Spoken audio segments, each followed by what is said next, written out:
أعوذ بالله من الشيطان الرجيم بسم الله الرحمن الرحيم رب اشرح لي صدري ويسر لي أمري واحلل عقدة من لساني يفقهوا قولي رب زدني علما اللهم فقهنا في الدين السلام عليكم ورحمة الله وبركاته امید اور دعا ہے کہ سب خیریت سے ہوں گے. اللہ تعالیٰ سب کو خیر عافیت سے رکھے, حفظ و امان میں رکھے, قرآن سے جوڑ کے رکھے. اللہ تعالیٰ قرآن کو ہمارے دلوں کی بہار بنا دے, غموں کو دور کرنے کا ذریعہ بنا دے اور ہمارے جنت میں جانے کا ذریعہ بنا دے. اللہ تعالیٰ ہمیں ایسی نمازیں پڑھنے والا بنائے جس سے ہم اللہ کا قرب حاصل کر سکیں. آج ہم نماز کے خشوع کے سلسلے میں جو کچھ چیزیں سیکھ رہے ہیں اسی میں ہم اپنے نیکسٹ لیسن کی طرف چلیں گے, جس میں ہم سجدوں کے بارے میں کچھ اور چیزیں دیکھیں گے. سجدے کا ایک لیسن ہم دیکھ چکے ہیں جس میں ہمارا مین فوکس تھا کہ کس طرح اس میں ہم اپنے دل کو حاضر کریں, کس طرح ہم اپنا ایموشنز میں کس طرح ہیوملٹی لے کے آئیں, عاجزی لے کے آئیں. اس بارے میں جو اس کا اسپرچول کانٹینٹ تھا اس کے بارے میں ہم نے تھوڑی سی بات کر چکے ہیں. آج ہم سجدے کے بارے میں مزید وہ چیزیں جانیں گے جو کہ ہمارے خشوع خضوع میں اضافے کا ذریعہ بنیں گی. اور دیکھیں جو صحیح سجدہ ہوتا ہے وہ خشوع خضوع اور بندگی کی روح ہے. تبھی سجدہ جو ہے امپورٹنٹ ہے اور سب سے زیادہ اللہ کا قرب پانے کا یہ ہم دیکھ چکے ہیں کہ قرآن میں ہی سجدے کے بارے میں اللہ تعالیٰ نے فرمایا واسجد واقترب, سجدہ کرو قریب ہو جاؤ. تو سجدہ جو ہے وہ اللہ کا قرب پانے کا ذریعہ ہے اور اس کو صحیح طریقے سے کیا جائے اور اطمینان سے کیا جائے اور اس میں اللہ سے کنیکشن کیا جائے, اور یہی سب چیز میٹر کرتا ہے. تو اب ہم سجدے کے بارے میں دیکھ رہے ہیں. تو دیکھیں جب قوما سے جو ہم اللہ اکبر کہتے ہوئے کھڑے ہوتے ہیں, یعنی پہلے تو ہم سبحان رکوع سے کھڑے ہوتے ہیں نا, رکوع میں ہم جب اللہ کی تسبیح بیان کرتے ہیں پھر سمع اللہ لمن حمدہ کہتے ہوئے کھڑے ہوتے ہیں, جس کے مطلب کیا ہے کہ اللہ نے سن لی اس کی جس نے اس کی تعریف کی. یعنی رکوع میں جو ہم نے تعریف کی اللہ کی وہ اللہ تعالیٰ نے سن لی, تو اللہ تعالیٰ اس وقت سن رہے ہوتے ہیں. اور پھر اس کے بعد ہم دوبارہ کہتے ہیں جب ہم سیدھے کھڑے ہو جاتے ہیں ہم کیا کہتے ہیں ربنا لک الحمد یا ربنا ولک الحمد, تو وہ بھی اللہ تعالیٰ کی طرف ہے. اور اس کے بعد ہم اللہ اکبر کہتے ہوئے ہم سجدے میں جاتے ہیں. اور جب ہم سجدے میں جاتے ہیں اسی کے بارے میں ہم کچھ چیزیں انشاءاللہ تعالیٰ جانیں گے جو ہمیں ہیلپ کرے گی اس چیز کو, کیونکہ دیکھیں سجدہ جو ہے نا وہ پیک آف صلاح یعنی صلاح کی چوٹی ہے, بندگی کے جو مکمل اظہار ہے. اور اسی کو ہم اچھے طریقے سے جب ادا کریں اور جس طریقے سے نبی صلی اللہ علیہ وسلم نے کہا ہے تو تبھی اس کا ہمیں صحیح فرق پڑتا ہے, پتہ چلتا ہے. جب ہم سجدے میں جاتے ہیں تو 3 دفعہ سبحان ربی الاعلیٰ پڑھتے ہیں, جس کے مطلب کیا ہم کہتے ہیں اللہ تعالیٰ میرا رب بہت پاک, میرے رب کی میں پاکی بیان کرتا ہوں اپنے رب کی جو بہت اعلیٰ ہے, تو ہم رب کی پاکی بیان کرتے ہیں. اس سلسلے میں ہم یہ چیز دیکھتے ہیں کہ درست سجدے, آج ہم مین ٹاپک جو ہمارا مین ہے کہ سجدے کے جو ہم جس طرح ادا کرتے ہیں جو اس کی کریکٹ ادائیگی ہے وہ کس طرح نبی صلی اللہ علیہ وسلم نے کس طرح بتائی ہے, کیونکہ درست سجدے پہ نماز کی قبولیت اور عدم قبولیت کا انحصار ہے. یعنی نماز ایکسیپٹ یا ریجیکٹ ہونے کا یہ ایک امپورٹنٹ بات ہے کہ سجدوں کا درست ہونا. اس حدیث کو دیکھتے ہیں, ابو ہریرہ رضی اللہ تعالیٰ عنہ سے روایت ہے کہ رسول اللہ صلی اللہ علیہ وسلم نے فرمایا ایک آدمی 60 سال تک نماز پڑھتا رہتا ہے لیکن اس کی نماز قبول نہیں ہوتی.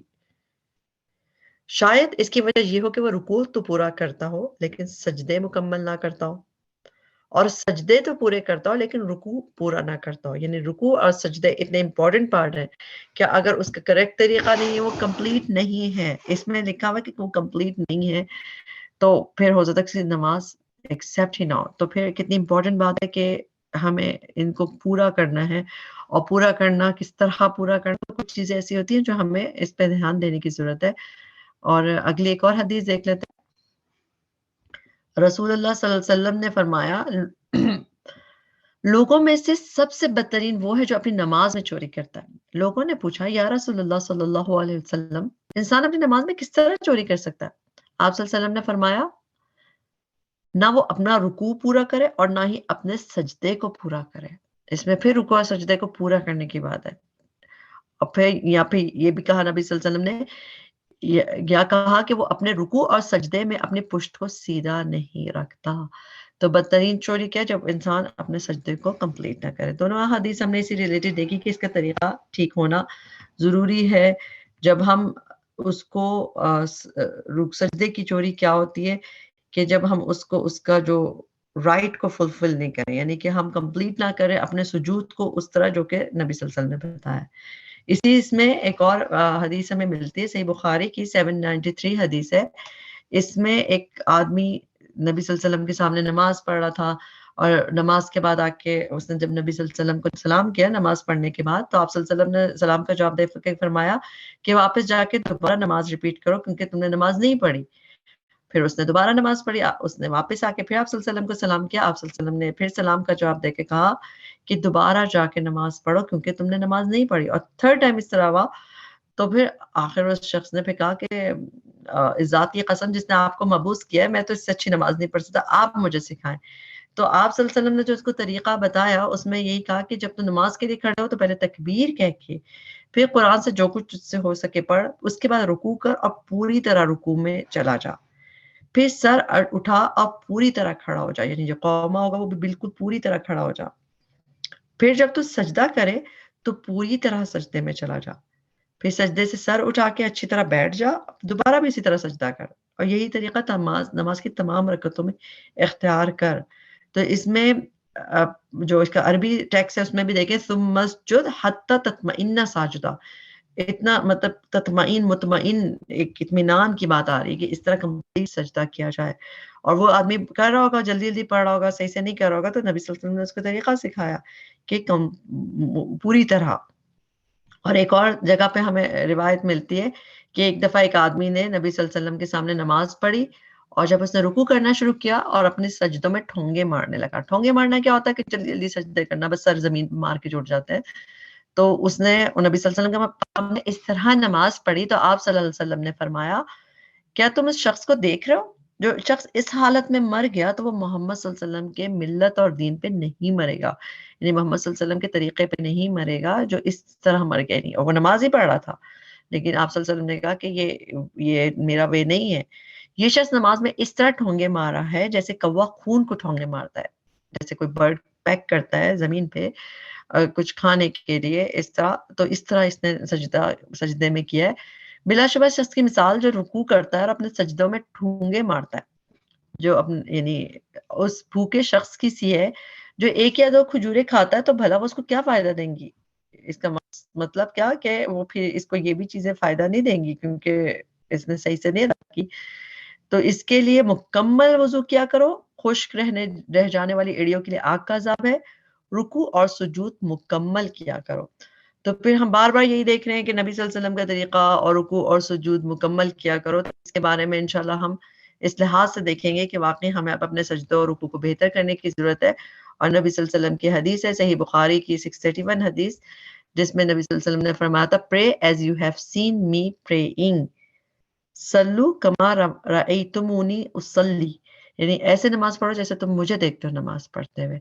تو پھر اس کا مطلب کیسے نماز پڑھنی چاہیے؟ جیسے نبی صلی اللہ علیہ وسلم نے بتایا ہے، جیسے ان کو پتہ چلا جیسے آپ صلی اللہ علیہ وسلم پڑھتے تھے. اب ہم سجدوں کے بارے میں ہی دیکھ رہے ہیں.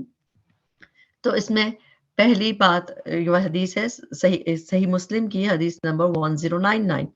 اس میں عباس بن عبد المطلب رضی اللہ تعالیٰ عنہ سے روایت ہے کہ انہوں نے رسول صلی اللہ علیہ وسلم کو یہ فرماتے سنا، مجھے حکم ہوا ہے 7 اعضاء پہ سجدہ کرنے کا، بالوں اور کپڑوں کو نہ سمیٹنے کا. وہ 7 اعضاء یہ ہیں جو 7 پارٹ آف، یعنی اعضاء مطلب باڈی پارٹس جو ہیں وہ 7 کون سے؟ پیشانی اور ناک، اور یہ دونوں ایک عضو کے حکم میں، دونوں ہاتھ، دونوں گھٹنے اور دونوں قدم. یہ صحیح مسلم کی روایت ہے. اس میں 7 باڈی پارٹس پہ سجدہ کرنے کا ذکر ہے، اور ایسے بہت ساری روایتیں ڈفرینٹ بکس میں جس میں 7 اعضاء کا ذکر ہے کہ اس میں سجدہ کرنے کا حکم ہے. اور اب ہم ان میں سے کچھ چیزیں، یہ حدیث ہم نے دیکھ لی، اب ہم کچھ چیزیں دیکھتے ہیں کہ ہم کس طرح ان کو، وہ کچھ مسٹیکس ایسی کرتے ہیں ہم اپنی نمازوں میں جس کی وجہ سے وہ نماز ہو سکتا ہے کہ، اور اسپیشلی سجدہ صحیح نہیں ہوگا تو نماز صحیح نہیں ہوگی. تو اس لیے ہم ان مسٹیکس کو دیکھیں کہ کون سی چیزیں ہم عام طور پہ کر گزرتے ہیں اور ہمیں وہ نہیں کرنی چاہیے. اور اسپیشلی سجود کے وقت کون سی کامن مسٹیکس کرتے ہیں، ہم نہیں کرتے تو ہمارے بچے کرتے ہیں. تو اس لیے ہم خود اپنی بھی نمازیں دیکھیں اور پھر اپنے بچوں کی، اپنے ارد گرد لوگوں کی بھی نمازیں ٹھیک کروائیں، کیونکہ نبی صلی اللہ علیہ وسلم کے طریقے سے ہم بات کر رہے ہیں. تو ایک تو یہ بات یہ لڑکوں کے لیے اسپیشلی یہ بات ہوگی کہ جو بچے ہوتے ہیں یا ینگسٹرز ہیں کہ make sure your aura is covered. Normally کیا ہوتا ہے مسلمس کے ساتھ اسپیسیفکلی وہی آدمیوں کے ساتھ لڑکوں کے ساتھ کہ ان کی شرٹس اتنی چھوٹی ہوتی ہیں کہ جب وہ سجود میں جاتے ہیں تو ان کی شرٹ اوپر چڑھ جاتی ہیں اور ان کا لوور بیک جو ہے ویزیبل نظر آتا ہے تو اورا نظر آ جاتا ہے. تو وہ بھی اورا جو ہے اس کو کور کرنا نماز کی کنڈیشنز میں یعنی ضروری ہے کہ اورا کور ہو. اور سجود کی حالت میں اکثر کبھی ایسا ہوتا ہے شرٹ اوپر چڑھ جاتی ہے اسپیشلی لڑکوں کی اور وہ پھر نماز جو ہے یہ بہت بڑی غلطی ہے کیونکہ نماز پھر انویلڈ ہو جائے گی. اور جو ہے اس کا ویزیبل ہونا جو ہے یہ نہیں وہ اس میں یعنی یونیفارم کا حصہ ہے کہ آپ کا جو کور ہونے والی جگہ ہے وہ کور ہو اور یہ کنڈیشن میں اس کے آتی ہے. پھر اب ہم اس کی ایک اور اگلی چیز دیکھتے ہیں کہ 7 اعضاء جب نبی صلی اللہ علیہ وسلم نے کہا کہ 7 اعضاء پہ سجدہ کرنے کا حکم ہوا ہے اور انہوں نے کیا کیا پیشانی پر اور اپنے ہاتھ سے ناک کی طرف اشارہ کیا یعنی پیشانی کا اور اپنے ہاتھ سے ناک کی طرف اشارہ کیا اور دونوں ہاتھ اور دونوں گھٹنے اور دونوں پاؤں کی انگلیوں پر انہوں نے کہا کہ اس پہ جو ہے کرنا چاہیے اس طرح کہ ہم نہ کپڑے سمیٹے نہ بال. تو اطراف القدمین یعنی کہ اپنے پاؤں اور اس طرح اس میں اپنی انگلیاں بھی آ جاتی ہیں جو پاؤں کی ہیں. تو اس پہ انہوں نے کہا جب یہ والی جو حدیث ہے یہ صحیح بخاری کی 812 حدیث ہے جو بھی آپ کے سامنے رکھی ابن عباس رضی اللہ تعالیٰ عنہما سے کہ 7 اعضاء کی اس پہ پیشانی اور اپنے ہاتھ اور ناک کی طرف اشارہ کیا دونوں ہاتھ دونوں گھٹنے دونوں پاؤں کی انگلیوں پر. اگر یہ 7 اعضاء زمین پہ نہیں لگے تو سجدہ نہیں ہوگا. بہت امپورٹنٹ بات ہے کہ ان کا زمین پہ لگنا ضروری ہے کیونکہ سجدہ اس طرح ہوتا ہے. تو اسی لیے ہم ضرور دیکھیں کہ وہ ہر مسلمان کے لیے ضروری ہے کہ وہ جانے کون سے 7 باڈی پارٹ اور ان میں سجدے میں خوب اچھی طرح مکمل طور پہ زمین پہ ٹکا کے رکھیں اور اطمینان سے سجدہ کریں. اب یہ کون سے 7 پارٹس ہیں اس تصویر میں ہمارے سامنے نظر آ رہا ہے. اس میں ہمیں نظر آ رہا ہے پیشانی ہے اس کے بعد ایک نوز کا سائن بنا ہوا ہے 2 ہاتھ دونوں ہاتھوں کے ہیں اور دونوں ہاتھ بھی دیکھیں کیسے رکھے ہوئے کہ اس میں انگلیاں بھی کہاں ہیں ہماری فنگرز نارمل ہے ملی ہوئی اور قبلہ رخ ہے. اور پھر اس کے بعد گھٹنے 2 گھٹنے اور پھر اس کے بعد ہمارے پاؤں کے اینڈز اطراف القدمین رائٹ اینڈ لیفٹ یہ دونوں ہوتے ہیں. تو یہ 7 پارٹس ہو گئے. اب اس میں سے یہ بہت امپورٹنٹ بات ہے کہ 7 پارٹ ضروری ہے کہ فلور سے ٹچ کریں نہیں تو ہمارا سجدے میں کمی آ جائے گی اور ایسی کمی آ جائے گی کہ اگر یہ پارٹس زمین پہ نہیں لگیں گے تو سجدہ نہیں ہوتا اور سجدہ نہیں ہوگا تو زیادہ پھر نماز نہیں ہوگی. سجدہ تو بہت امپورٹنٹ رکن ہے. تو انشاءاللہ ایک ایک کر کے ہم دیکھتے ہیں. اچھا سب سے پہلے پارٹ سے شروع کرتے ہیں کہ ہمارا فور ہیڈ اور فور ہیڈ میں فیس انکلوڈنگ دا نوز آتا ہے کیونکہ اس میں ہماری نوز کا بھی شامل ہونا ضروری ہے کہ نوز کا بھی لگنا ضروری ہے. اس میں آپ دیکھتے ہیں کئی دفعہ لوگ سجدہ کرتے ہیں اور ان کی پیشانی تو سر پہ پیشانی تو زمین پہ رکھ لیتے ہیں مگر ناک اوپر اٹھی ہوئی ہوتی ہے. اور ضرور ہم اپنے بچوں کی بھی چیک کریں کیونکہ کئی دفعہ وہ لوگ بھی ایسے کر رہے ہوتے ہیں سجدہ کہ ناک بس سر رکھ رہے ہوتا ہے لیکن ناک اوپر ہوتی ہے. تو نہیں یہ ضروری ہے کیونکہ ہم اس میں بھی حدیث دیکھ لیتے ہیں ایک اور دارالقطنی کی 131 روایت ہے جس میں آپ صلی اللہ علیہ وسلم نے فرمایا اس شخص کی نماز نہیں جس کی ناک اس وقت زمین پہ نہ لگے جب پیشانی لگتی ہو. یہ ناک کا لگنا اتنا ضروری ہے کہ جب اس وقت زمین پہ جو یعنی جب ہم پیشانی جب زمین پہ جاتی ہے تو ہمارے ناک بھی اس وقت لگنی چاہیے یعنی کہ دونوں چیزیں. تو اسی لیے ہمیں کس طرح کرنا چاہیے سجدہ کہ ہمارے جو ناک ہے اور پیشانی اور زمین پہ رکھ رہے. ٹھیک تو یہ چیز ایک بات ہو گئی. یہ 2 پارٹس ہو گئے. اس کے بعد آتا ہے ہمارے ہاتھوں کی پوزیشن. ہاتھوں کی پوزیشن جو ہے وہ کس طرح ہونی چاہیے. ہاتھوں کی پوزیشن ایسے نبی صلی اللہ علیہ وسلم جیسے کہتے تھے یا تو کندھوں تک ہو شولڈر تک یا پھر کانوں تک ہے وہ بھی ٹھیک ہے اور سر سے اوپر نہیں جانا چاہیے. کوشش یہ کرنی چاہیے مطلب کوشش کیا ہونا یہ چاہیے تو شولڈرز تک ہمارے رہتے سجدے میں نہیں تو ہمارے کانوں تک بھی ہمارے ہاتھ آ سکتے ہیں اور انگلیاں سیدھی ہوں اس طرح کیا جائے گا. اور اس میں بھی ہم اس کو دیکھتے ہیں کہ کئی لوگ کس طرح کرتے ہیں یعنی سجدہ اس طرح جب ہاتھوں کی پوزیشن ایسے رکھی جائے گی اور ہاتھ اٹھے نہیں. جس طرح اب اس تصویر میں اگر ہم دیکھیں کہ ہمارے انگلیاں نیچے ہیں مگر پام یعنی کہ جس کا ہتھیلی ہے وہ اٹھ جائے تو نہیں. ہتھیلی پہ بوجھ ڈلے گا اور انگلیاں سیدھی رہیں گی. کوئی بھی پارٹ اوپر نہیں اٹھے گا, پورا ہاتھ زمین پہ لگنا ضروری ہے سجدے کے وقت. تو اس کو ہم ان چیزوں کو یہ سمجھیں کہ یہ سر سے اوپر بھی نہیں جائے ہاتھ. سجدے میں ہاتھ سر سے اوپر نہیں جانا چاہیے, اسٹریٹ رہنی چاہیے انگلیاں. اور ہاتھ کی جو انگلیاں ہیں نا وہ بھی قبلہ رو ہوں گی, یعنی بالکل سامنے ہی ہوتی ہے. ہاں انگوٹھا تو تھم تو ادھر ادھر ہو جاتا ہے. اور ہاتھ ٹیڑھا نہ کیا جائے, یعنی کہ اس میں خم نہ ہو کہ انگلیاں, کئی دفعہ بچے ایسے ہی بالکل نیچے کر کے بیٹھ جاتے ہیں, اس طرح نہ ہو. اور ملی ہوئی انگلیاں ہوں آپس میں, تو خم نہیں ہو, آپ مڑی ہوئی انگلیاں نہیں ہو, بالکل سیدھی انگلیاں ہو. اور ہتھیلی پہ زور ہونا چاہیے, اور اگر انگلیوں پہ زور دیا تو پھر یہ ہتھیلی اوپر اٹھ جائے گی جیسے کہ اس تصویر میں ہے, اور یہ بات صحیح نہیں ہے.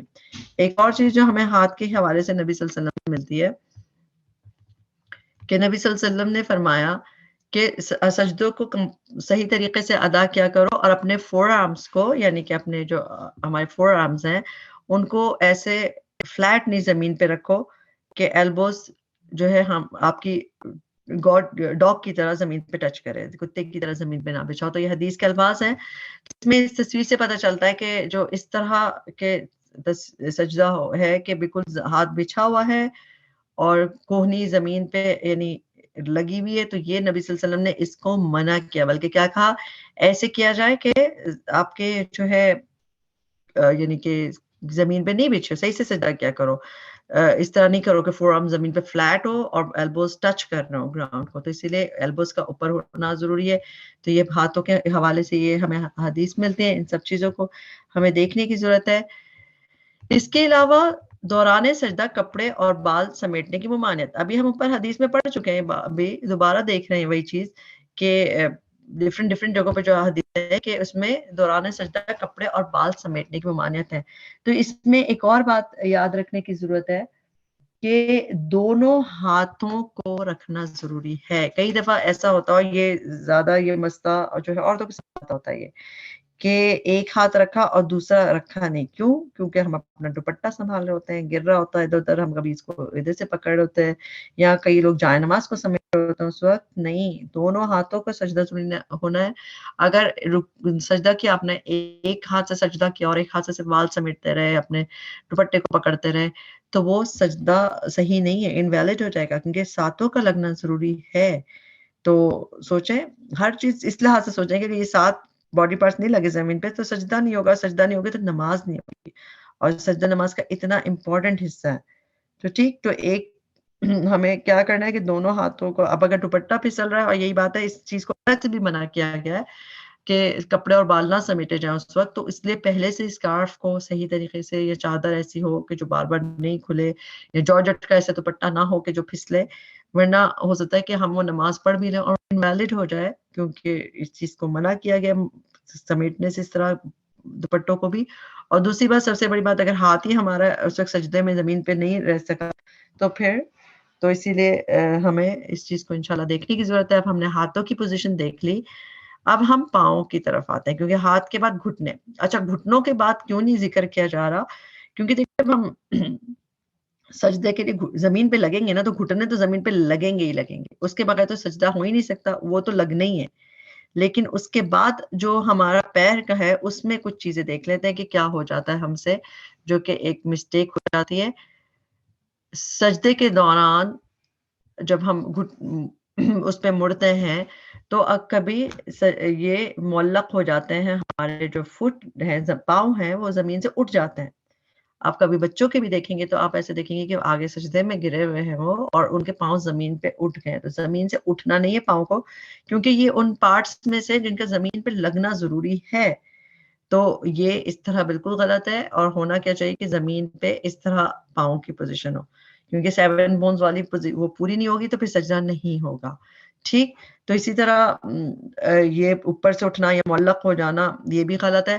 پھر ایک اور, کئی لوگ مسٹیک کیا کرتے ہیں کہ اس کو کرس کراس کر لیتے ہیں, ایک ایڑی کے اوپر دوسری ہیل, یعنی ایک ہیل کے اوپر ہیل رکھ لیتے ہیں, کرس کراس کر لیتے ہیں, یا بالکل ایسے رکھتے ہیں. تو یہ بھی غلط ہے. ہونا یہی چاہیے کہ کس طرح کہ آپ کے دونوں پاؤں زمین پہ لگے ہوئے ہوں, اور اگر فنگرز آگے کی طرف ہوں جو ٹوز ہیں تو وہ صحیح سے جمی ہوئی ہوں گی.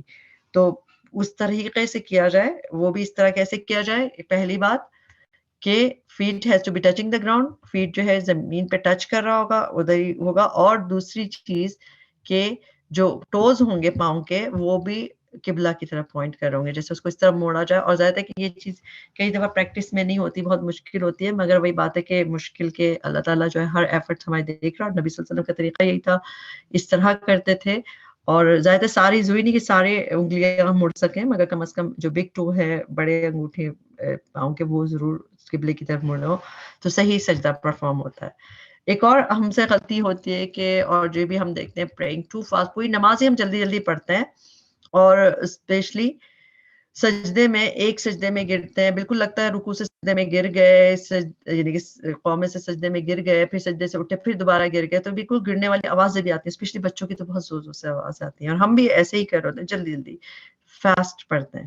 تو اس کے بارے میں وہ جو حدیث ابھی ہم نے تھوڑی دیر پہلے دیکھی تھی اوپر، اس میں اس کا یہی حصہ تھا نا، جو ایک آدمی نے اس طرح نماز پڑھی تھی، تو آپ صلی اللہ علیہ وسلم نے منع کیا تھا کہ اس طرح کا اس نے نماز پڑھی، ریپیٹلی سجدے کیے کہ جیسے کوا ڈھونگے مارتا ہے. تو یہ ایسا ہے کہ جیسے نبی صلی اللہ علیہ وسلم اگر اس طریقے پہ مر گیا تو نبی صلی اللہ علیہ وسلم کے طریقے پہ نہیں مرے گا. تو اسی انہوں نے اس کو منع کیا ہے کہ اس طرح ٹھونگے مارنا، اس کو ٹھونگے مارنا کہتے ہیں، جیسے جلدی جلدی سجدے کرنا. اور تو اس لیے ہمیں اس طرح نہیں کرنا چاہیے، بلکہ اس میں نبی صلی اللہ علیہ وسلم کی حدیث دیکھ لیتے ہیں کہ کیا کہتے ہیں آپ صلی اللہ علیہ وسلم. آپ صلی اللہ علیہ وسلم نے اطمینان سے سجدے کرنے کا حکم دیا. آپ صلی اللہ علیہ وسلم نے کہا کہ اطمینان سے اس طرح سجدہ کرو کہ جسم کے سارے جوڑ اپنی جگہ پر آ جائیں، پھر اللہ اکبر کہے اور اپنا سر سجدے سے اٹھاؤ، یہاں تک کہ سیدھا بیٹھ جاؤ جو سجدے کے بیچ میں بیٹھتے ہیں، اب پھر اللہ اکبر کہو، پھر دوسرا سجدہ اطمینان سے اس طرح کرو کہ سب جوڑ اپنی جگہ پہ آ جائیں. تو اطمینان سے سجدہ کرنا یہ بھی ایک اس کا حصہ ہی ہے، اور صرف خوشو کے لیے نہیں بلکہ سجدے کا حصہ ہی ہے، کیونکہ دیکھیں سجدہ بہت امپورٹنٹ پارٹ ہے. تو ہمیں ان چیزوں کو اپنے کرنا چاہیے کہ تھوڑے اطمینان سے سجدے کریں. اور ایک اور چیز یہ کہ جب ہم امام کے پیچھے نماز پڑھ رہے ہوتے ہیں تو کبھی جب امام سجدہ کرتا ہے تو ہم پیچھے سجدہ کرتے ہیں، اور جب امام سر اٹھاتا ہے تو اس وقت اٹھاتے ہیں. تو اس سے پہلے جو سر اٹھائے یا جلدی جلدی کرے تو وہ بھی جو ہے بالکل ناپسندیدہ ہے کہ ہمیں اس کو فالو کرنا ہے. جب تک وہ سجدے میں رہے گا ہم بھی رہیں گے. تو یہ چیز بھی ہم دیکھتے ہیں. تو صحیح اور غلط طریقے میں ہم دیکھ رہے ہیں کہ کس طرح نبی صلی اللہ علیہ وسلم نے جو بتایا وہ طریقہ صحیح ہے. باقی ہم پاؤں کو اٹھا لیں یا اپنی ناک اٹھا لیں یا اپنے بازو کو بالکل زمین پہ بچھا لیں یا پھر جو بھی چیزیں ہیں، تو اس کو ہمیں ٹھیک کرنے کی ضرورت ہے. اللہ تعالیٰ ہمیں صحیح سجدے کرنے کی توفیق عطا فرمائے اور نبی صلی اللہ علیہ وسلم کے طریقے پہ. آگے چلتے ہیں. سجدہ جو ہے وہ ارکان آف صلاح یعنی پلر آف صلاح. پلر کا کیا مطلب ہے، رکن صلاح کے اس کے کیا مطلب ہے. کچھ نماز کے ایسے عمل ہوتے ہیں کہ جن کو ہونا ہی کرنا ہی پڑتا ہے، مسٹ بی ڈن. اگر ان کو ہم نہیں کریں گے تو نماز نلیفائی ہو جائے گی، یعنی کہ وہ باطل ہو جائے گی صلاح. اور ان کو ارکان اور پلر کہا جاتا ہے، یعنی کہ وہ اتنی امپورٹنٹ ہے کہ اگر وہ ہیں تو نماز ہے، اگر وہ نہیں ہے تو نماز باطل ہو جائے گی، ڈیلیٹ ہو جائے گی. جیسے آپ نے پڑھی ہے مگر اس کو وہ کاؤنٹ ہی نہیں ہوگی. تو یہ رکن کہلاتے ہیں. اور اس میں رکن کون سے ایکشن ہوتے ہیں جو کہ اگر رکن یعنی مسڈ ہو جائیں انٹینشنلی اور ان انٹینشنلی، یعنی شعوری طور پہ یا لاشعوری طور پہ، تو پھر نماز باطل ہو جاتی ہے. یعنی کہ ان کو اگر ہم غلطی سے بھی اگر ہم نے نہیں پڑھے کیے ان کو ادا، اور تو وہ پھر نماز باطل ہو جائے گی، کیونکہ غلطی میں بھی یعنی اگر ہمیں شعور نہیں ہم نے کیا تو بھی نماز باطل ہو جاتی ہے. تو اس لیے بہت امپورٹنٹ چیز ہوتی ہے رکوع. اور رکوع تو آتا ہے جو رکوع ہم نے پہلے کیا تھا، اسی طرح دونوں سجدے اس میں آتے ہیں ارکان میں. دیکھیں سجدہ جو ہے اتنی امپورٹنٹ چیز ہے کہ دونوں سجدے ارکان کے اندر آتے ہیں. یعنی ایک سجدے سے کام نہیں چلے گا، جب ایک سجدے سے رکن کمپلیٹ نہیں ہوتا، دونوں سجدے لازمی ہیں. اب اگر یاد نہیں رہا کہ کیا کیا کہ نہیں کیا دونوں سجدے، تو پھر کیا ہو اس کے دیکھتے ہیں کہ دونوں سجدے جو ہوتے ہیں یہ، اور اس طرح سجدے سے اٹھتے ہیں وہ بھی سجود سے اٹھ کے بیٹھتے ہیں، تو اس کو بھی یعنی کہ یہ ارکان آف صلاح میں آتی ہیں چیزیں. اب کیا ہو اگر ہم اس کو کسی بھی پلر کو مس کر دیں، جیسے سجود کو یا رکوع کو مس کر دیں نماز میں، کہ ہو سکتا ہے کہ ہم نے رکوع کے بغیر چلے گئے زمین پہ، یا پھر ہم نے سجدہ ایک کیا ایک نہیں کیا، پھر کیا کیا جائے. کیونکہ یہ یاد رکھیں کہ اگر رکوع نہیں ہوا تو رکعت ڈیلیٹ ہو گئی، سجدہ 2 نہیں ہوئے تو رکعت ڈیلیٹ ہو جائے گی. تو اب ہم کیا کر سکتے ہیں اس میں، اس کے بارے میں دیکھیں. اب یاد نہیں ہے ہمیں کہ ہم نے 2 سجدے کیے کہ ایک کیا. تو اگر لگے کہ ایک سجدہ کیا، اسی وقت خیال آ گیا ابھی ہم بیٹھے ہوئے ہیں اور ہمیں لگا کہ ایک سجدہ کیا شاید، تو ایک اور کر لیں اور پھر آخر میں سجدہ سہو کر لیا جاتا ہے. اور اگر بعد میں خیال آیا، جیسے اگر ہم اٹھ گئے تو ہمیں لگا کہ ہم نے ایک سجدہ کیا تھا، اگر بعد میں خیال آیا تو پھر ہمیں ایک رکعت کو ریپیٹ کرنا ہوگا، کیونکہ جس میں ہم نے سجدہ نہیں کیا وہ رکعت ڈیلیٹ ہو جاتی، باطل ہو جاتی، تو پھر ہم الگ پھر ایک سجدہ کریں گے اس لحاظ سے، کیونکہ اس کو میک اپ کرنا ضروری ہوتا ہے. تو اگر کوئی جو انسان رکن کو پلر کو مس کر دے، بھول جائے، تو اس کو کرنا ہی ہوگا، اور پھر ساتھ ساتھ سجدہ سہو بھی کرنا ہوگا، یعنی اس کو بھی پرفارم کرنا ہوگا، سجدہ سہو کرنا ہوگا، وہی رکعت کو جس سے دہرانا ہوگا. اب جو ہے ہم سجود کے بعد دیکھتے ہیں کہ جو 2 سجود کے درمیان بیٹھنے کی پوزیشن ہوتی ہے، سجدوں کے درمیان جو بیچ میں بیٹھا جاتا ہے، اس میں بھی ہم اکثر بہت کمی کر دیتے ہیں، کیونکہ ہماری ساری جلدی اسی وقت ہوتی ہے، سجدہ کیا، اٹھے، جلدی سے سجدہ کیا اور پھر اٹھ گیا. تو اس میں بیٹھنا کس طرح بیٹھا جاتا ہے اس کو بھی دیکھیں گے. نبی صلی اللہ علیہ وسلم جب سجدے سے سر اٹھاتے تو دوسرا سجدہ نہیں کرتے یہاں تک کہ بالکل سیدھے بیٹھ جاتے. تو یہ بھی امپورٹنٹ بات ہے کہ بالکل سیدھے بیٹھنا ضروری ہے اس وقت. اگر آپ کو کوئی تکلیف ہے گھٹنے میں یا کسی قسم کی، پھر آپ تھوڑا سا اینگل پہ مڑے ہوئے ہیں، وہ الگ بات ہے، جیسے وہ پھر بیماری معذوری میں آ جاتا ہے کہ آپ نہیں کر پاتے. لیکن نبی صلی اللہ علیہ وسلم بالکل سیدھا بیٹھ جاتے تھے. یہ ابو داؤد کی 783 روایت ہے. تو اس کے درمیان سیدھا بیٹھا جاتا ہے بالکل. اور کن باتوں کا خیال رکھنا ضروری ہے؟ 2 سجدوں کے درمیان کمر سیدھی رکھنے کی اہمیت، یہ بھی بہت امپورٹنٹ ہے. یہ نبی صلی اللہ علیہ وسلم نے فرمایا، مسند احمد کی روایت ہے 1701، اللہ تعالیٰ بندے کی اس نماز کی طرف نہیں دیکھتا جس میں وہ اپنی پشت کو اپنے رکوع اور اپنے سجدے کے درمیان سیدھا نہیں کرتا. یعنی کہ رکوع اور سجدے کے درمیان جو ہم رکوع کے بعد جو جیسے قومے میں کھڑے ہوتے تب اپنی پشت کو سیدھا نہیں کرتا، بالکل سیدھا کھڑا نہیں ہوتا، اور اسی طرح سجدے کے درمیان بھی پشت کو سیدھا نہیں کرتا کہ بالکل اسٹریٹ بیٹھنا ہے اس وقت. تو اتنا زیادہ ہے کہ اللہ تعالیٰ اس کی نماز کو دیکھتا بھی نہیں ہے. تو پھر ہمیں کیئرفل ہونے کی ضرورت ہے نا کہ اس میں امپورٹنٹ چیز ہے. اسی طرح نبی صلی اللہ علیہ وسلم کا جو انداز تھا وہ تو اور زیادہ، وہ تو کس طرح نماز پڑھتے تھے. یہاں پتہ چلتا ہے کہ جب آپ صلی اللہ علیہ وسلم رکوع سے اپنا سر اٹھاتے، صحابہ کرام بتاتے ہیں کہ جب آپ صلی اللہ علیہ وسلم رکوع سے اپنا سر اٹھاتے تو اتنی دیر کھڑے رہتے کہ ان کو لگتا کہ شاید آپ صلی اللہ علیہ وسلم سجدہ کرنا بھول گئے، اور دونوں سجدوں کے درمیان بھی اتنی دیر بیٹھتے کہ ان کو لگتا کہ شاید آپ صلی اللہ علیہ وسلم دوسرا سجدہ کرنا بھول گئے، کہ اتنی دیر بیٹھے رہتے تھے. تو یہ کہ ان کا انداز تھا. تو بیٹھنا یعنی پسندیدہ ہے، مطمئن ہو کے بیٹھنا چاہیے اس وقت تھوڑا سا. تو سجدے سے سر اٹھاتے ہوئے تکبیر کہنا، سجدے سے چہرہ اٹھاتے ہوئے ساتھ ہی ہاتھ اٹھانا، یعنی جب ہم ساتھ ہی اٹھتا ہے ہاتھ بھی 2 سجدوں کے درمیان سیدھے ہو کے بیٹھنا اور کمر سیدھی رکھنا. اور 2 سجدوں کے درمیان جیسے پورا دیکھیں، رکوع بھی اطمینان، سجدے بھی اطمینان، قومہ بھی اطمینان کے ساتھ. تو اس میں جو 2 سجدوں کے درمیان ٹائم ہے نا، اس میں بھی اطمینان سے بیٹھنے کی بات ہے.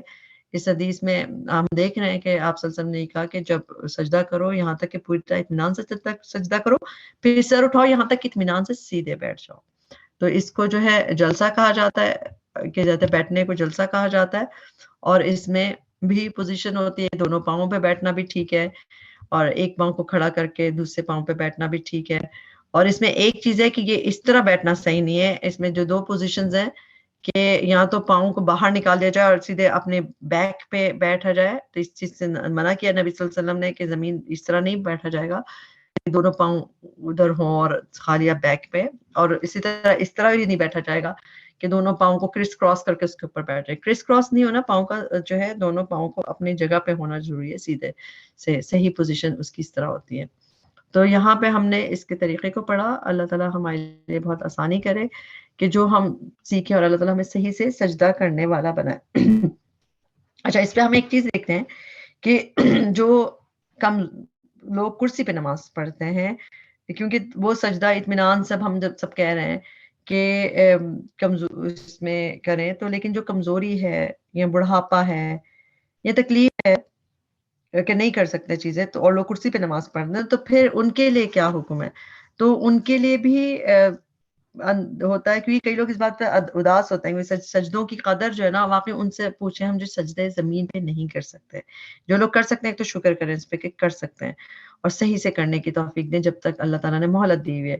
اور کئی لوگ اس بات پہ اداس ہوتے ہیں، تو یاد رکھیں کہ یہ معذوری، بڑھاپا، کمزوری یہ ہمارے کنٹرول میں نہیں ہے، استطاعت میں نہیں ہے، رب کی کنٹرول میں. اور وہ جانتا ہے دلوں کے حال. تو اگر جس طرح نماز پڑھ رہے ہیں اس میں بس اپنے دل کو حاضر کر لیں تو اللہ سے قربت اسی میں مل جائے گی. چاہے ہم زمین پہ سجدہ نہیں کر سکیں گے لیکن ہم اللہ سے قریب ہونا چاہتے ہیں, ہم اپنا دل حاضر کر لیں گے تو اللہ کی قرب اس طرح کے سجدے سے بھی مل جائے گی جو ہم کرسی پہ بیٹھ کے پڑھتے ہیں. اچھا اس میں بھی بس یہ یاد رکھیں جو حدیث سے پتہ چلتا ہے, ویسے کیونکہ جو مریضوں کے احکام ہیں وہ ڈفرینٹ ہوتے ہیں جو اس میں, تو اس میں یہ ہے کہ جتنا جھک سکتے ہیں اتنا جھک جائیں. اگر رکوع میں نارملی کیا ہونا چاہیے کہ جب لوگ کرتے ہیں نماز کرسی پہ پڑھتے ہیں تو رکوع میں کم جھکیں گے اور سجدے میں زیادہ جھک جائیں گے, اپنی پوزیشن سے ایسے جھکنے کا کریں گے. آگے لکڑی یا بستر پہ سجدہ نہیں کریں گے, وہ منع ہے کہ کسی لکڑی پہ سجدہ کر لینا, رکھ کے کئی لوگ کر لیتے ہیں, یا بستر پہ تکیے پہ کرنا, وہ سجدہ اس طرح نہیں ہے, صرف آپ کو جھکنا ہے, وہ بھی جتنا جھک سکیں, رکوع میں کم اور سجدے میں زیادہ. اور اگر گھٹنوں میں اگر جیسے یہ تو بات ہو گئی کہ ہم کرسی پہ پڑھ رہے ہیں اس طرح, اب کئی لوگوں کو ایک اور مسئلہ ہوتا ہے, ان کو کیا ہوتا ہے کمر کا مسئلہ ہے, وہ اتنا بھی نہیں جھک سکتا ہے, وہ ان کا کمر کا ٹربل ہے یا ان کے سروائکل ان کی نیک کا پرابلم ہے کچھ, وہ اتنا بھی آگے نہیں جھک سکتے, یا پھر ان کو چکر آتے ہیں. کئی لوگوں کو ایسا ہوتا ہے ورٹائگو کا مسئلہ کہ جب وہ سر نیچے کرتے ہیں تو ان کا سر گھومتا ہے, سر چکر آتا ہے ان کو, یا پھر ان کو نوزیا فیل ہوتا ہے, وامٹ فیل ہوتی ہے. تو جب اگر ایسا ہے تب بھی نیچے نہیں جھک سکتے تو پھر صرف سر کو ہی جھکا لیں گے ہلکا سا.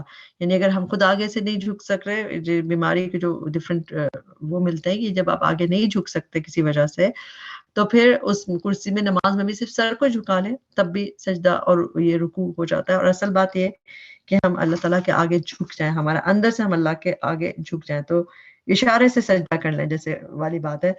تو یہ اللہ تعالیٰ تو سب کے لیے آسانی چاہتے ہیں, اللہ تعالیٰ نے ہمارے لیے بہت آسانی کی ہے, بس ہم بھی صحیح طریقے سے نماز اور سجدے ادا کرنے والے ہوں اور اللہ کا قرب پائیں اس کے ذریعے.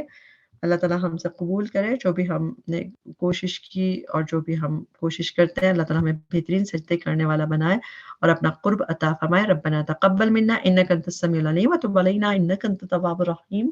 سبحانک اللہم وبحمدک اشہد ان لا الہ الا انت استغفرک واتوب الیک. السلام علیکم ورحمۃ اللہ وبرکاتہ.